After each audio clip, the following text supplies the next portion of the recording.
There are lots of theories about this, and one of them was that they want an ambassador. Yes, that some of the aliens seem to want to be able to send what they have said as a friendly ambassador to come to Earth and to be able to relate to people. Now, not everybody's going to be open to doing that, but they probably find some people, I would be willing to, Sure. to relate to them and, you know, share Absolutely. what we know and learn a lot from them and just have a, you know, cooperative relationship going on consciously. I think that would be wonderful. Wouldn't that be Yeah. wonderful, except for certain factions living in the hills with shotguns? Yes, that's why they'd have to be very careful. Yeah. Yeah. Yeah. People say, well, why don't they just land on the White House lawn or in the Kremlin or in the middle of London or something like that? And Yeah. are you kidding?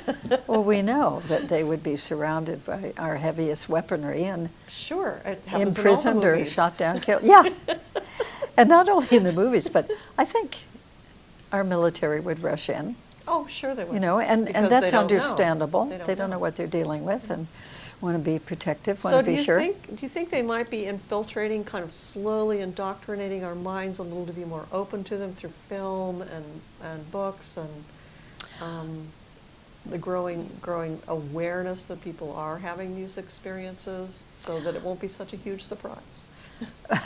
Well, when you say they might be Well, whoever is- infiltrating yeah. and influencing, are you referring to humans who might be No, the ETs. influencing us? The ETs. Yeah. I think, see, I don't know the answer to that, but it certainly seems like more and more information about ETs, well, fictional depictions. But doesn't I that would work say on are the happening. minds of the populace to sort of desensitize us to it? Yes. It's not like when Orson Welles did War of the Worlds on the radio, there was like panic everywhere. Oh, right, yeah. And I think, it's just, it's just something I've been throwing around. What if they are Yeah. influencing the creativity or the creators of these films and writers and so forth, to kind of bring us around to a place where we're not so, people won't be so afraid. You see, I think that's an excellent point.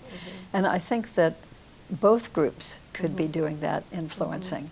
Humans could, who know that the reality Yeah. exists and know that more and more people, in fact, the whole world eventually might be having to be aware of it.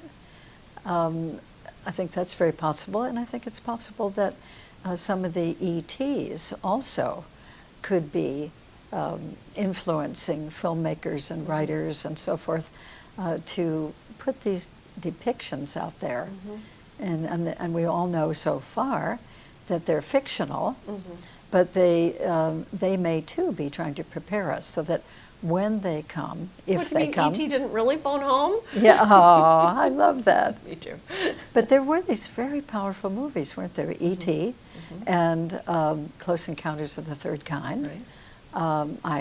I meet people all the time who say, oh, I was so affected, I was so influenced by that. Yeah. And, I think that maybe those exact scenarios didn't happen, but there's a lot of truth behind it. Right. Yeah. Right.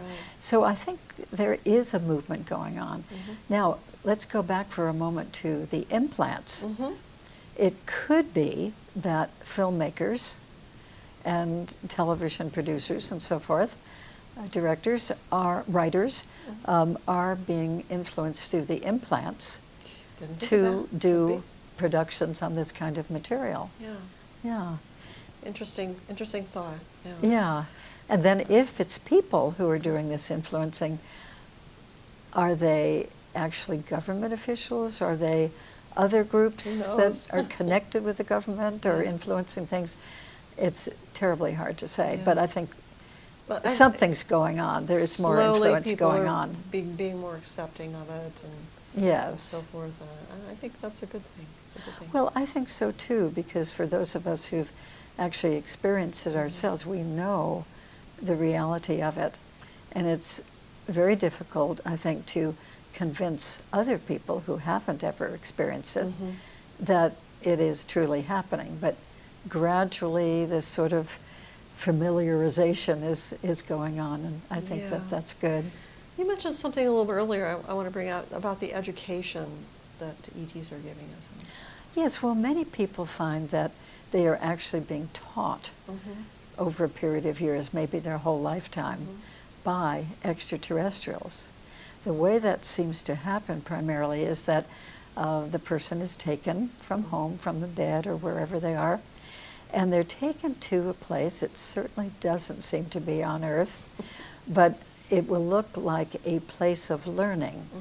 Now, some people will describe it as a classroom with a big blackboard or a whiteboard up in the front of the room and rows of desks and chairs and instruments on the table that look like they might be computers or they might be television screens. It's difficult to know exactly what they are. Some people will be taken to a place that looks more like a library or a temple. One of my clients kept having these visits with a temple, and I said, "Why do you say it's a temple?" And she said, "Well, it's a platform. It's up about 2 or 3 wide steps from the rest of the ground, and it has round columns holding up a roof. And you just walk in, and inside there are lots of beings, sometimes other humans as well, and this telepathic mentoring or teaching is going on." Oh, yeah. Now, one man went to the place of learning, and in the regression it showed that he was sitting at a desk, and when I asked, "Okay, well, would you describe the environment that you're in," expecting him to talk about floor and walls, shape of walls maybe, and ceiling, and he said, "Well, first of all, I can look right down by my chair and my legs and my table, and all I see is sky." Oh, Okay. fun. And then, then I said, "Well, what about the walls?"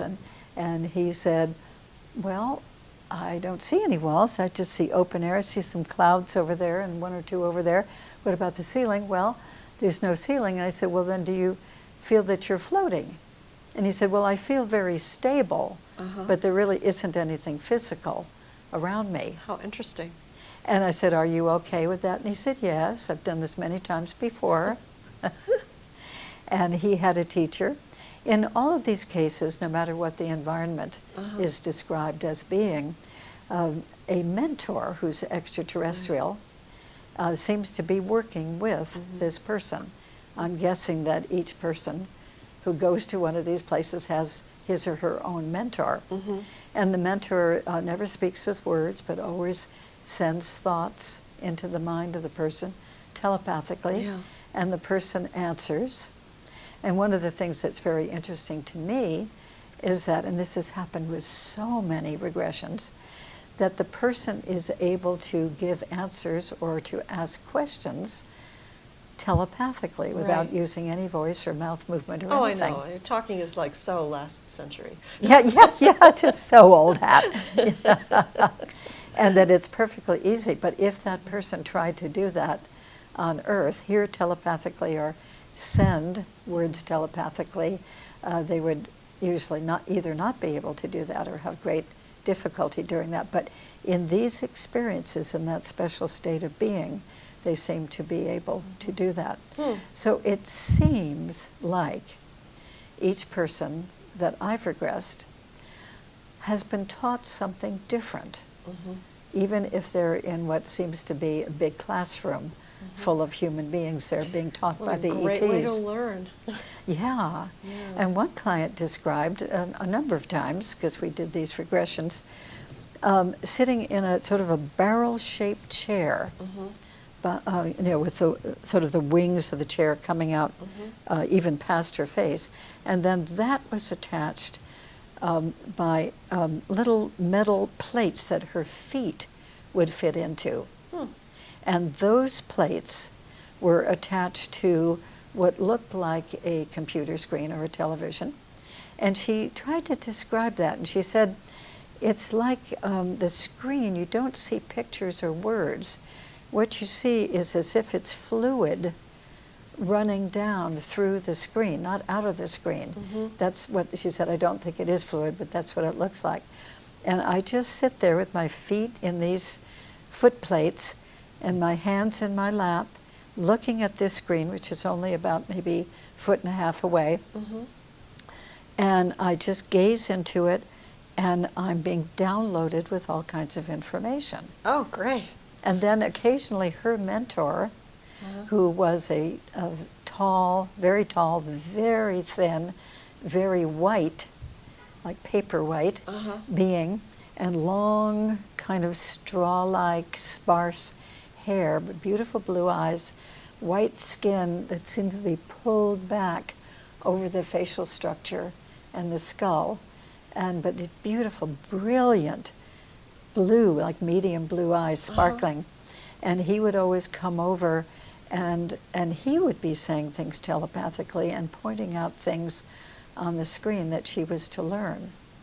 And she, even in the regressions, was usually not remembering what she was learning. But the mentor always said, don't worry, you don't have to remember that consciously now, but when the time comes, I hear that again and again, when the time comes, all of that will be known to you. Now So- in her case, that same tall, white, extraterrestrial being does a lot of channeling with her. Oh, okay. And we've had many channeling sessions, probably 40 or 50, in my office. How interesting. And I have the privilege of talking with him. So I feel like, even though I'm just the one to catch the material and record it, but I can ask questions, and he teaches me things as well, which I feel very Wow, privileged that's- about. That's wonderful. Oh, it is. And so I feel like I have a relationship with him. And she feels like, of course, she has even more of a relationship with him. Wow. So he's her teacher, he's her mentor, he's her channeler of information, and it seems to be a lifelong relationship that they have, and a very helpful one, a very positive one. He even helped her to get through her long series of devastating migraine headaches. And he was very aware of that. Also, now here's another interesting thing about these beings that I learned from him, is that they do a lot of remote work. Yeah. In other words, this particular one, by the way, we called him Ohana. Ohana. That was the name he suggested. Okay. And he said, we extraterrestrials, do not need names. We do not name things. We do not name each other because we know it all telepathically. That's handy. And instantly, yeah. So we don't have to delineate a name, but we know that you humans do. And we know that you are missing a name for me. I've heard that before from others, yeah. So I suggest that you call me Ohana. And then about 6 months later, my client went to Hawaii and kept seeing signs, Bank of Ohana, and Ohana this and that. She said, oh my gosh, what does that mean? And she found out that Ohana means family. Oh, how lovely. And she thought that was the sweetest thing, that her extraterrestrial on the binary star system of Antares considers himself and her How part of the same fascinating. family. Yeah. So he, you see, can see her, even from his long distance, he can see her wherever she is, and he could see me. Oh. So one time he started channeling, and he said, Barbara, I was so interested in your family gathering you had the other day, the birthday party, and how you all hugged each other and you laughed and you kissed and you wanted to sit next to each other, and you were just having so much fun, and you were opening all these presents and wrapping and objects in them that you'd given to each other, and so much love. And he said, we don't have anything that exuberant here. Well, how sad. Yeah. And another time, I came back from one of my annual crop circle trips, and he said, I was with you. I want you to know I was with you when you were in that crop circle that was very, very long, and it had some rings and some straight edges poking out the side. And I want you to know that I saw you when you were lying down face down and when you had your out-of-body experience. I was very aware. It was helping to keep you safe. And, he'd comment on things that happen here, and yet he isn't here. Well, Yet when she would be taken for experiences with him, many of her experiences did involve him. Many of the encounters did not involve him. They involved other beings doing other things. But she would actually meet with him, presumably on a craft somewhere up there. So it would seem, we can surmise, would leave his environment and Antares, be in the craft. She would be brought by other beings, little white beings, to the craft, and then they would have their experience, and he'd probably go back to his place, and she'd come back here. So there were times where physical presence was needed, and some where there aren't. Yes. Yeah. So where do you think all this is going? I mean, this is, the clouds are gathering, as they say. Yeah. It's becoming more and more known. It's becoming more and more prevalent, or at least more and more in the public eye.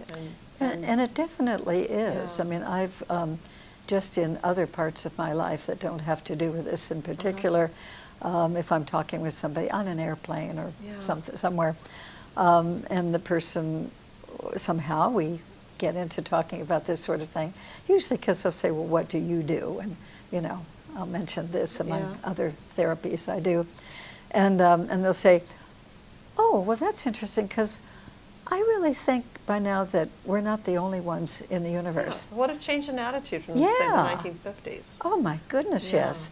Even since the 1980s, when I first started learning about this. Oh, I guess so. Yeah.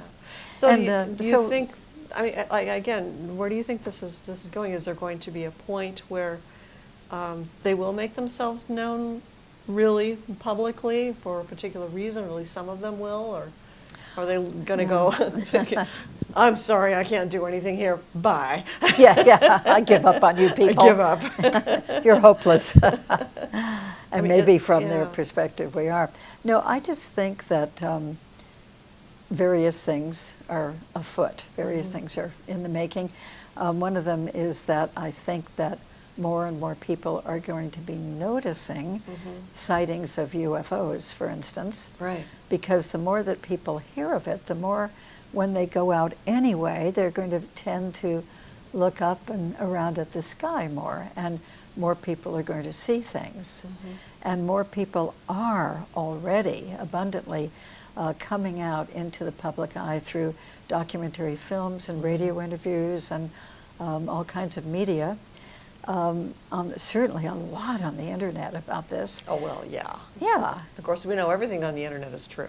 Yeah, and some of it is true. But even those reports that are not true, they are probably stimulating more and more interest in other people who don't experience it. So and do you think opening this up is just going to minds. keep going on the way it is with visitations and education and experiences, or is this building to something maybe bigger? I don't particularly take the Independence Day or District 9 recent movie point of view where there's going to be a great I wasn't thinking about that event. Yeah. Some people think there probably will be. I think it's more likely to be more subtle. More and more governments now, slowly, a few of them, are releasing their old documents about UFO sightings and encounters. And more and more information is being researched about Roswell, and there are 74 UFO crashes in the United States that we know about now. Really? 74. I didn't realize so many. Genuine, bona fide, proved UFO crashes. Well, they really need to check that craft before they leave home. Or check our radar systems or whatever brings them down. But so there's more and more of that. There are more and more conferences, more and more meetings about this subject, more and more books written, more and more television programs, more and more movies. So just in the public, completely aside from any government, more and more people are having access to knowing about this. And I am very aware that more and more people are sort of coming out of the woodwork. Whenever I'm on a radio interview program about this subject, which happens probably on an average of once a month, I always have quite a flood of emails from people saying that they've had experiences like this and they want to tell me about the experiences and what do I think, or they want referrals from me for therapists around the country or even in other countries who do this kind of regression therapy work to find the details of these encounters. Yeah, this is wonderful that people are finally seeking out this kind of help for their experiences, and they're not so afraid of them anymore. And there's help out there. Yeah. You know, I could go on forever and ever and ever, but you know, I think our time is really up now. Okay. So, that's okay. Thank you so much. We covered a lot. Yeah, and the name of your book? Alien Experiences. Okay. And it's by me, Barbara Lamb, and co-author Nadine Lalich. Okay. Nadine is an experiencer of extraterrestrial encounter and has had a lot of conscious recall and has also had 6 different regressions with me to get all the details of those experiences. So we're featuring 25 cases from that 680 or so people Sounds I've fascinating, regressed. like a must-have. And they're all different kinds of ET experiences. And your other book? The other book is called Crop Circles Revealed with co-author Judith Moore. Right. And this, of course, is all about the crop circle phenomenon, with my being a 19-year consecutive summer researcher in England of the crop circle phenomenon. And that's a whole other topic. Yes, yes. And Another if wonderful people one. wanted to get in touch with you, how would they do so? I think the best way, well, first of all, if they wanted an appointment with me, it's best to call me at 909-626-8332. Okay. I'll say that again quickly, 909-626-8332. And if they wanted to just comment or ask questions about experiences they think they might have, or they want referrals to their area, they can email me. The email address is Barbara, B-A-R-B-A-R-A, It'll be typed on. _line, lamb at verizon.net. All righty. And you have a website? Yes, the website is Barbara Lamb, L-A-M-B, and then the initials MFT.com. Okay. MFT is for Marriage and Family Therapist. Yeah, Barbara Lamb, MFT.com. Okay. Well, Yeah. thank you so much. You're Like I so said, we could go welcome. on for days with this. We could. And I wish we could, Yeah. but That's all right. life gets in the way. Thank you, Yeah, Barbara. thank you. Thank you for joining us. I hope you enjoyed this as much as I did. Again, we could go on and on and on and on and on, but Barbara is a very public person. You can probably go on her website to find out a schedule of talks or radio appearances and YouTube. YouTube, right. Quite a YouTube. few short parts of lectures Yes, so on there's YouTube. Information on Yeah. YouTube, and I really recommend her books. Thank you you. so much. Thank you so much for joining us. Good night, or good day, or good morning, or good afternoon for wherever you are, where you're watching this. Until the next time. Bye now.